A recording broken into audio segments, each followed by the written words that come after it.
आप मेरे सिर पर लटके इन बल्ब्स को देख रहे होंगे। मैं जब भी बल्ब को देखता हूं तो मुझे थॉमस अल्वा एडिसन की याद आती है। थॉमस अल्वा एडिसन को जब वो छोटे थे तो उनकी स्कूल की टीचर ने उनको मंद बुद्धि कहा था और स्कूल से निकाल दिया था।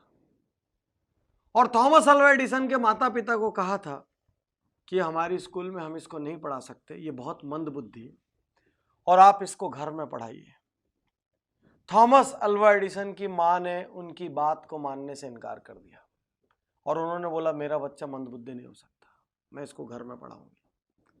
और थॉमस अल्वा एडिसन आज दुनिया के उन वैज्ञानिकों में से जाने जाते हैं जिनके नाम से मैक्सिमम इन्वेंशंस है, दुनिया के टॉप 10 में से एक।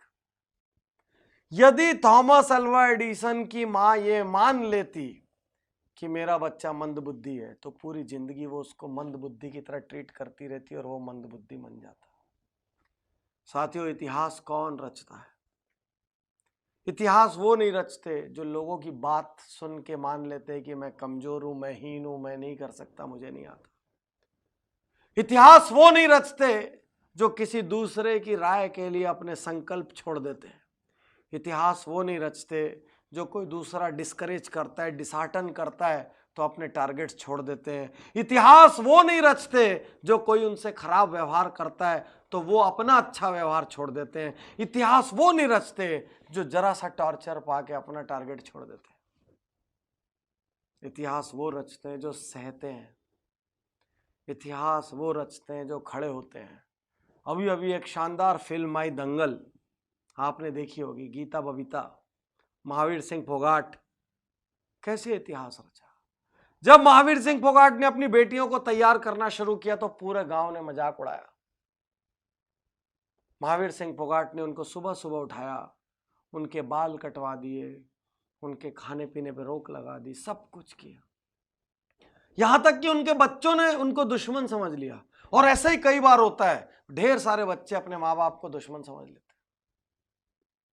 लेकिन एक दिन उनको समझ आया जब उनकी सहेली कहती है कि तुम्हारे पिता तुमको संतान तो समझते कम से कम, इसलिए तुम्हारी फिक्र करते।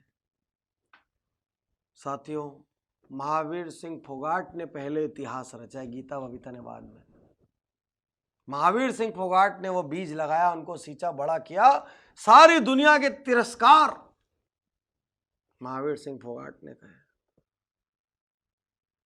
साथियों, आज आपका तिरस्कार हो रहा है कहीं और आप यदि उसकी वजह से हिम्मत हार के बैठ गए तो आप बड़े नहीं होंगे। भरी गर्मियों में जिस सूरज का तिरस्कार होता है, सर्दियों में उसी सूरज का इंतजार होता है। याद रखिए, आज तिरस्कार का मतलब आजीवन तिरस्कार नहीं है। इतिहास वो नहीं रचेगा जो लोगों की सुनेगा। इतिहास वो नहीं रचेगा जो टारगेट छोड़ेगा। इतिहास वो नहीं रचेगा जो हीन भावना में चले जाएगा। इतिहास वो नहीं रचेगा जो दूसरों को सुपीरियर और खुद को इंफीरियर समझेगा। इतिहास वो नहीं रचेगा जो अपग्रेड करने को तैयार नहीं होगा। इतिहास वो नहीं रचेगा जो जरा जरा सी बात पे घबरा जाएगा। इतिहास वो नहीं रचेगा जो सैकड़ों लोगों का अप्रूवल लेगा। इतिहास वो नहीं रचेगा जो इनडिसिसिव है, जो निर्णय नहीं लेता। इतिहास वो नहीं रचेगा जिसके पास विल पावर नहीं है। इतिहास सिर्फ वो रचेगा जो खड़ा होकर लड़ रहा है, क्योंकि जो लड़ रहा है वो गिरेगा फिर उठ खड़ा होगा। जो लड़ रहा है वो हारेगा लेकिन फिर जीतेगा। लेकिन जो लड़ा ही नहीं वो तो जीता ही नहीं, वो तो हारा ही नहीं, क्योंकि वो कभी लड़ा ही नहीं। तो यदि थोड़ा सा भी इतिहास रचना है, यदि थोड़ी भी वैल्यूएबल जिंदगी बनानी है, यदि कुछ भी हासिल करना है तो लड़िए, लोगों की ना सुनिए, लड़िए, डरिए मगर करिए। डरना स्वाभाविक है। किसी बड़े काम को करते हुए डर लगता है, किसी संकल्प को पूरा करते हुए डर लगता है, किसी राह पे चलते हुए डर लगता है। दुनिया की बड़ी ऑनलाइन अखबार की मालिक एरियाना हफिंगटन कहती है मुझे बहुत डर लगता है, मैं डरती हूं, because fear is normal, but मैं फिर भी करती हूं क्योंकि उसको करना जरूरी है। डरिए मगर करिए, क्योंकि इतिहास डरने वालों को याद नहीं रखेगा, इतिहास करने वालों को याद रखेगा। सम्मान डरने वालों का नहीं होगा, सम्मान करने वालों का होगा। करिए, कुछ करिए, ये जिंदगी आपकी है। कुछ ऐसा करिए कि लोग आपको याद करें, कुछ ऐसा करिए कि आपको अपने जीने पे गर्व हो।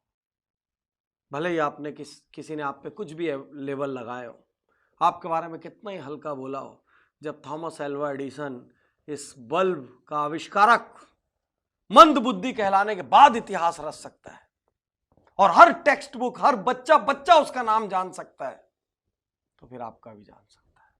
शुक्रिया, धन्यवाद, थैंक यू।